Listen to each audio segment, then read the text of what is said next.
I'm hitting a driver with a huge slice off the first tee here just to get the ball in play, because I know the first 4 holes are warm-ups and I have no idea where the ball's going to go. On this approach, I want to take that bunker on the right out of play. That's the short side bunker. If I go in there, we're taking bogey. So I go a little left at that bunker and I take one more club. Instead of the pitching wedge, I'm still cold, I take the 9-iron somewhere on the green. Already I'm identifying that these greens are going to be a bit of a challenge. You can see 2 different grasses on the screen. One is Bermuda in front of me, and then there's a green patch around the hole, which is Zoysia overgrowth.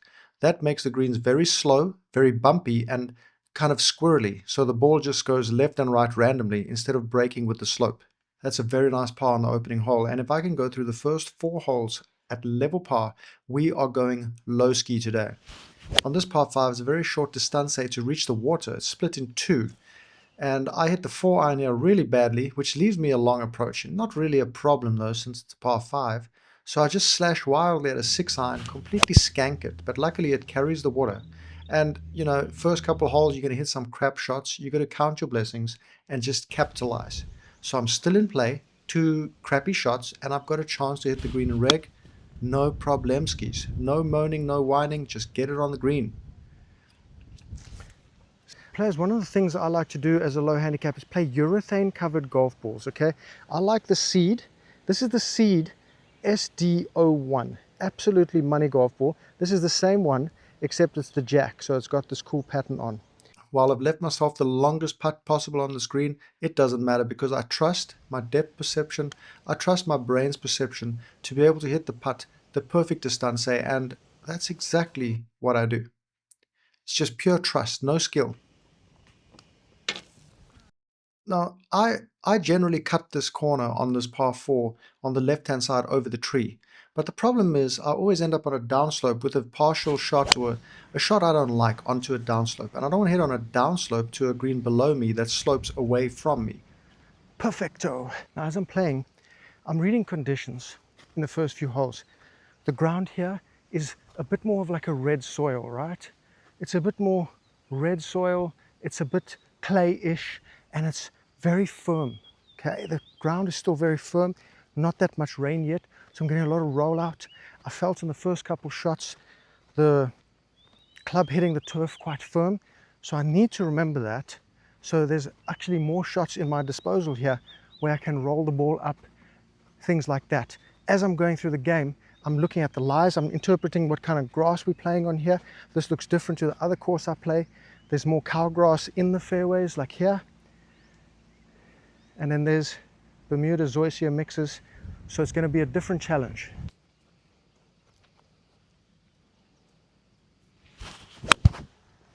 And hit an absolute awful shot again. But we're on the right edge, so it's okay. The hill, I'm taking a freaking 7-iron toe down chip here, because it's a go-to shot. There we go. Let's get it inside putting range and go make our putts. On short putts, I have an easy formula. I look at the slope and I estimate 1%, 2%, 3%, or 0%. And then from each distance, it's generally from 4 to 6 feet. 1% is either inside the hole or on the edge, and then each percent after that is about 1.5 inches outside of that. So I've worked on this formula. This one is no more than 1%. With the grain, it can add 0.5%, so we're at 1.5, so we're just outside the left edge to break in. I grew up in a city called the Windy City, and when there's wind around, I would watch really skilled players play a draw into a fade wind and play a fade into a draw wind. I kind of got the hang of it when I used to play in wind a lot, and you need a lot of skill to do it to be able to judge how much shape to put on it. But the easier way is just to hit a normal shot and let that wind just take your ball where it's supposed to go. I just set it up left and let this ball feed onto the green. If I can walk out of here with a par from 199, I'm gold. As usual, I'm struggling with the driver. I just don't know how to hit the damn thing, especially when it's wide, right? When a course is wide, often people think it's so much easier to play.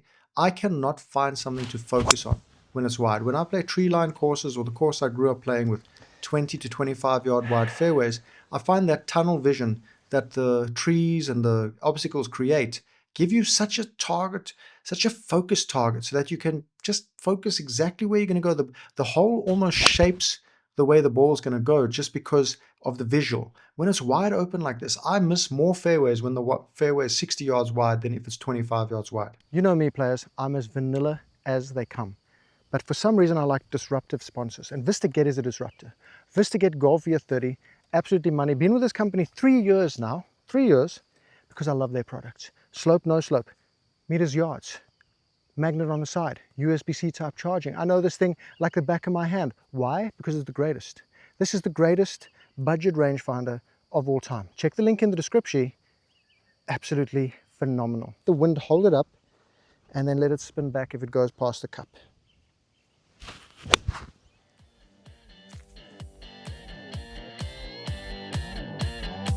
Should be good. 3 feet, 2%. So we're going to go inside the edge.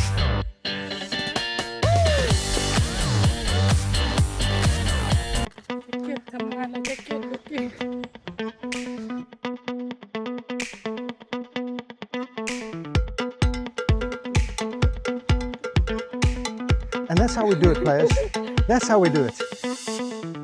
Here's what happens. You make the best laid plans, and what happens when you actually take a swing, you have no idea. Sometimes things happen. Now I'm on the right. I didn't want to be there.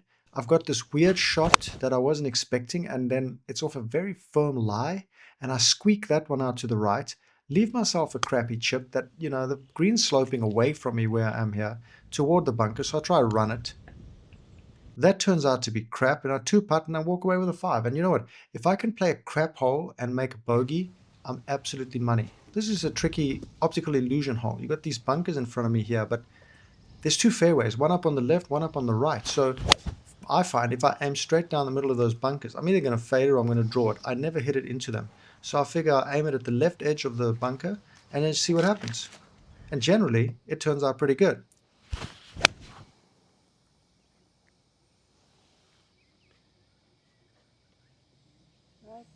Well, it makes all the difference, doesn't it? So instead of forcing the 52 degree and getting in this nasty bunker over here, look at it. You are now 5 feet below the hole, maybe even 6 feet, right? You're going to have to jump up and take a look at the pin. Instead, we clubbed up and we gave it our best shot, committing to the back edge of the green, and inevitably, it never reaches. Inevitably, you actually hit the shots of your freaking life.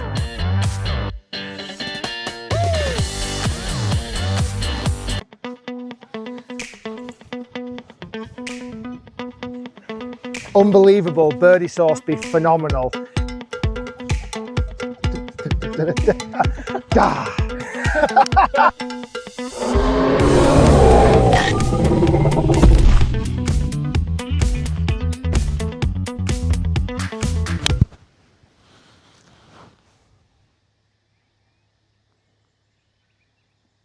And we're always dry, every day of the week. Roll out.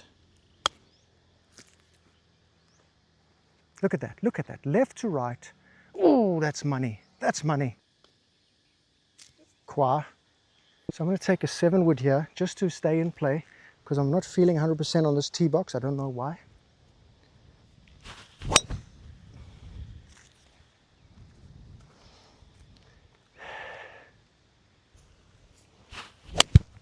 Just like that. Now that's going left edge of the green. It's landing short, it's rolling up. Sai.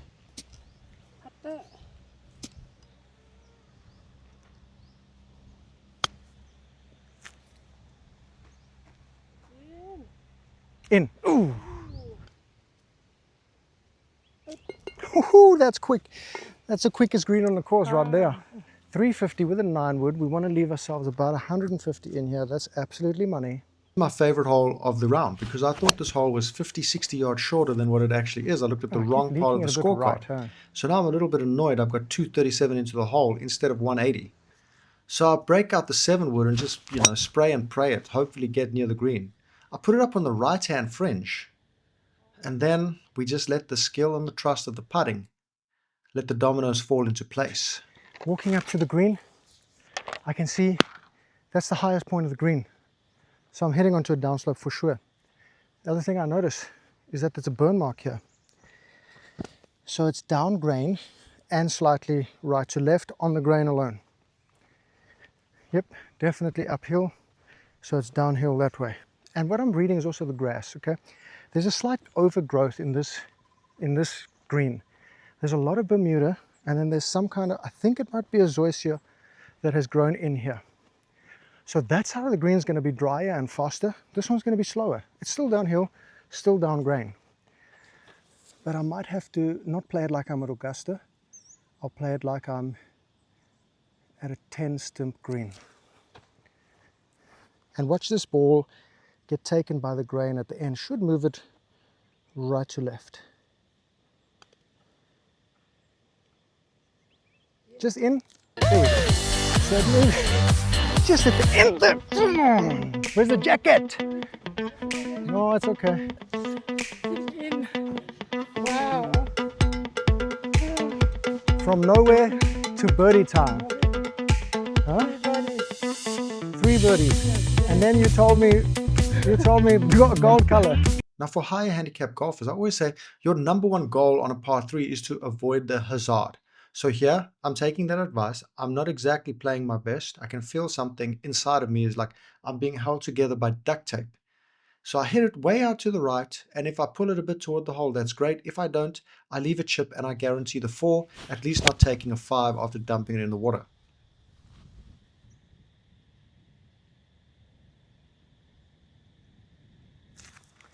A big aspect of this golf course is the grass in the fairways has been overtaken in a lot of areas by cowgrass. It's very unpredictable. It grows in tufts and then grows outward from that circular tuft. Most other grasses just become like a carpet that we play on here, so a zoysia or Bermuda. But when it comes to this, I don't know which way the grain is going. You can't really predict with a short game how it's going to work. So to try and nullify that, I'm going to just open the face of my 56 a little bit and then just try and make a normal swing. It's really tough. It gets in my head and it also collects your club. So we'll take a gamble on the shot.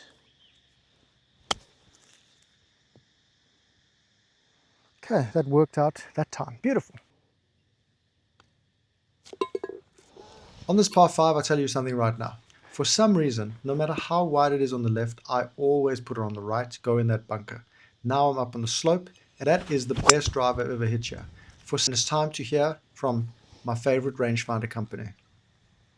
What an absolute beauty of a rangefinder. The VistaGet Golvia 30.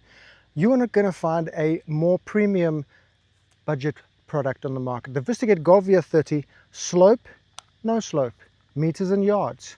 Absolutely fantastic. Magnet on the side, stick it on a golf cart. Hey, picks up distances from 400 yards out without picking up the background. It's absolutely fantastic. USB-C type charging, so guess what? I don't need to keep getting batteries. I haven't charged this since getting it, and it's been 6 months already. Absolutely fantastic. Check the link in the description. It's phenomenal. With 208 yards remaining, the pin is tucked behind the bunker on the right. We're going uphill. The right looks really bad there, right? It looks like a deados. If you go down there, it's going to roll down. I don't know. Maybe there's jungle. But I'm not going to go there. I'm targeting the left-hand side. There's a pink bougainvillea in the distance. I want to try hit that pink bougainvillea. And this lie is very dry and hard. The grass is very like kind of wispy. It's not much moisture in it. I don't want to hit my 4-iron off there and hurt my hands, and I probably hit a crap one. So I'm going to take the 7 wood because I feel like it's going to have a better time off of this lie. I'm going to grip down on it a bit, and then I'm going to focus on hitting that bougainvillea in the distance.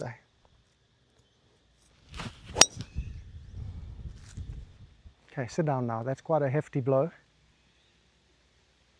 Oh, it took a huge bounce off the slope.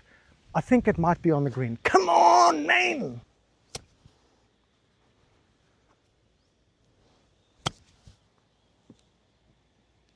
Well, I must say that was a yip, but we got the birdie putt. Oh my God, this freaking.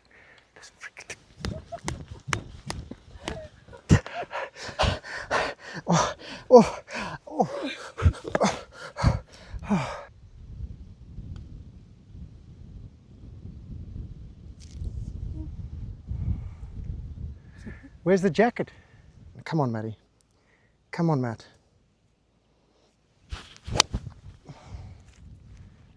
Now I pull it because I try to smash it. I don't know why I did that.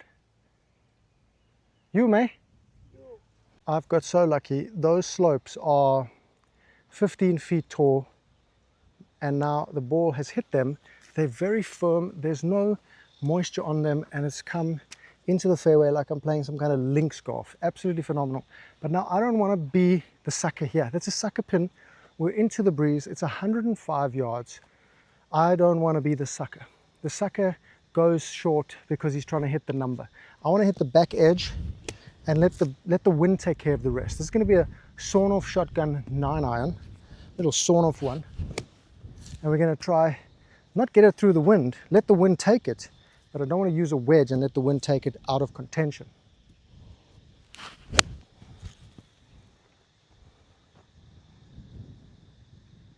There we go, on the green. That's all I want.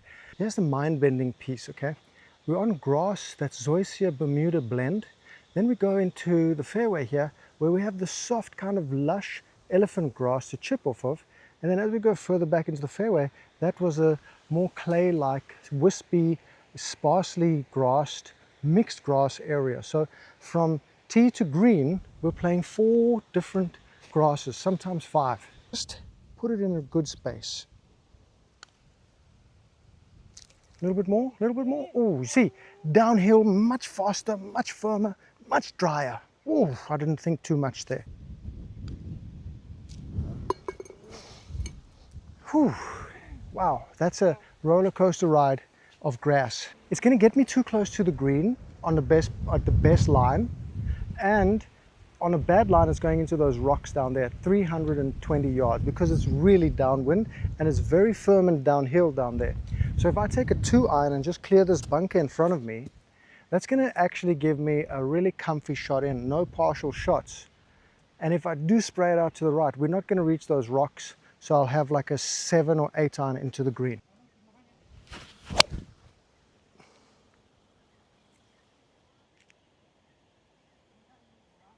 Now we've got 178 to the back pin here. The direct line is over the bunker and over the tree. But I figure I can just go on the left edge of this tree, take it kind of out of play, and hit it onto the left side of the green, and take that big bunk on the right out of play. Leave a long putt, 2-putt, get out of here with a par. I'll take it every day of the week, twice on Sunday. And again, we're off another grass now. Now we're off a slightly longer cow grass, so it's unpredictable. Let's say we get a slight flyer off here. So that will actually help us a lot too. So we'll go at that barely flowered tree with the orange flowers on the left of the green. Yep, squirts a little right. Perfect. Wow. On the green. Yes. Money. It's going left to righter down the hill. And now the wind comes up and pushes it off the line. What the hell, I should have thought of the wind too. Angel. I'm going to club up here into the wind like a crazy boy. I'm going to hit a 9-wood on a 177-yard hole.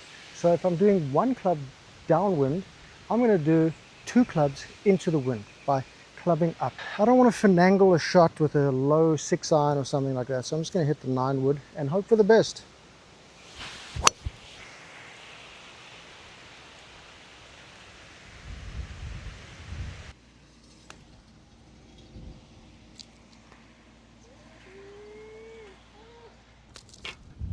Straight down the breeze, hard turf, 390 apparently is the length of the hole. But what I'm thinking is, let's get it in play on the left side, just let it shoot down there, and I'm sure we're going to have ourselves a much shorter shot than we anticipate. Because if I take the 4-iron, long iron, I'm kind of leaking it right, so I don't want to leak anything right here. 6-iron I think is going to leak way less right. I think we can stay left of the markers in the fairway and we're going to be money. No, you see I leak it right anyway, but luckily it's a 6-iron. So if I hit the 4-iron like that or 2-iron like that, I'm in real trouble, right? So that's gonna hinder me. I have to play what I can. And I think that I'm gonna have to sort out, clearly I'm swinging across the ball, right? With 135 yards remaining, It's downwind, but I think I've got to, I don't think I'm going to change my club that much. I think I'm going to still take the pitching wedge. Pitching wedge. I don't think it's going to affect it enough to push it off the back of the green. If I take the 48, I have a chance of bringing that water into play, especially off the firm turf, because it may bounce before the ball and not catch clean contact. So I'd rather go with something that I'm certain will get over the water. This is very, very firm, like concrete down here.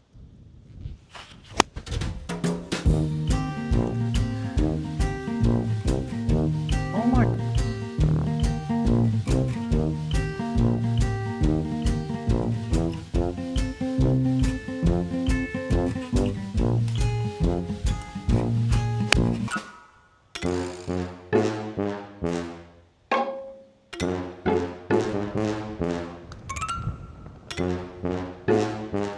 Ooh.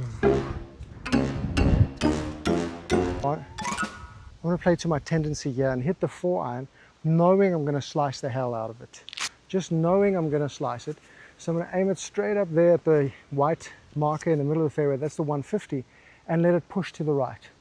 That way I'll be like 120 or something to the hole in the fairway.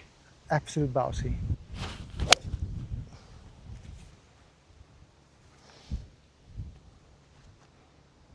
$130 yards straight down the breeze. Pins on the front, so that's cool. We'll hit the 130 club and it'll go beyond the pin just because of the wind. And if we don't catch it all, it'll be just on the front edge, which is absolutely money for me. Exactly it, right? Just a little fatty boom booms, boom, next to the hole. And see, it's not going to be perfect like that, right? It's like hard turf. There's 6 different grasses in the fairways. I don't know what's going to come. So I have to guard against the downside and increase my upside. And what I've done there is taken a pitching wedge when I would normally take a 48 off a lush fairway. I'm guessing what's going to happen. I'm trying to cover the disaster, which if I take the 48 there, could be in that bunker, could fluff it here. It's just the nature of the turf conditions.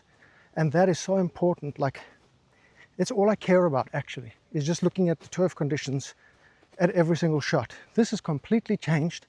It's dry. It's got a top layer of sand, not just the hard red sand. And then we hit a lucky shot, hitting a little fat, stuck it to 2 or 3 feet. That's lucky. The tee shot, I hit the club that was likely going to fade around the corner. Didn't fade so much, but it would have been in a great position if it did. Then on the next shot, I guarded against what I think could happen, which is the bad shot. On this turf I'm not used to, so I took another club. I hit a little fat, and we hit 2 shots that are not like super quality shots. And I've got a 3-footer for the bird ski.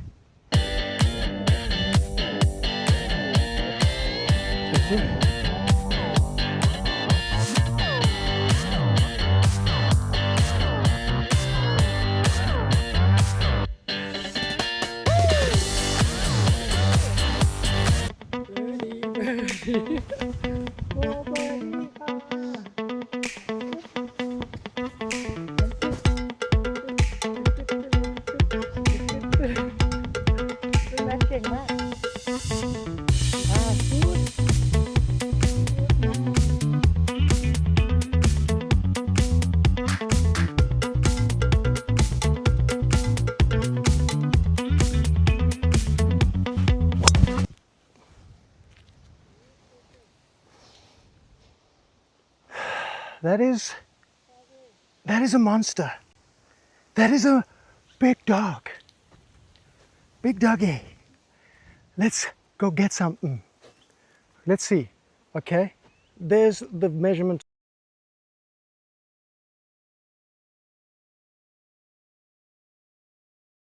Look at the length on this guy.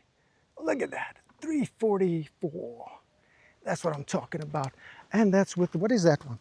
That's the Seed, what am I playing? Seed SD02, absolute monster. 9er, 160. Come on, Maddie.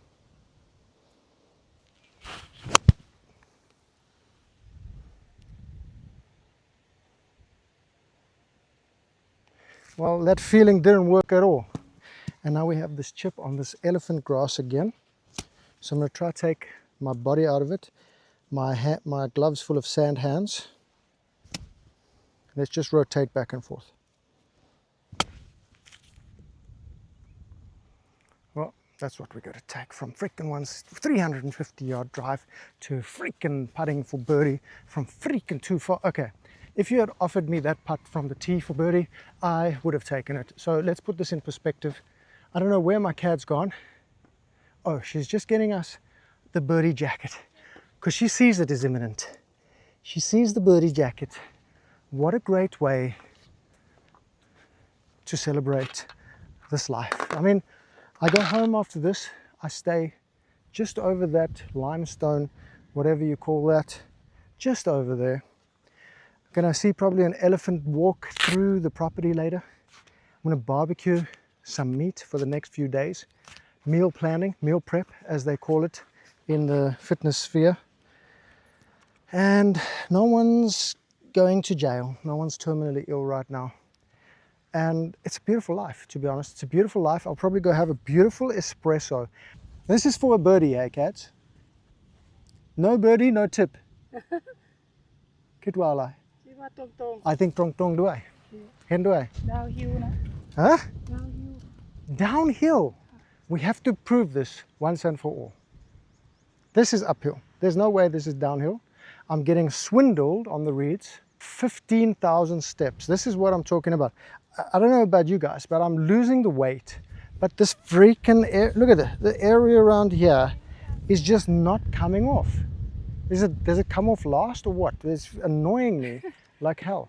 Come on now, cats. You think this is downhill? I don't believe it for a freaking second.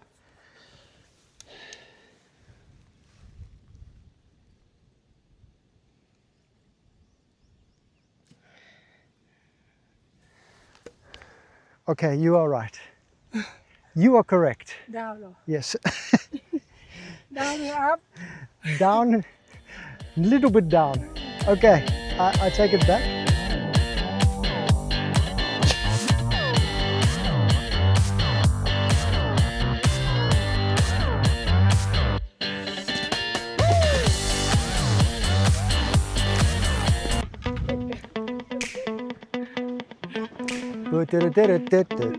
You got a tip today.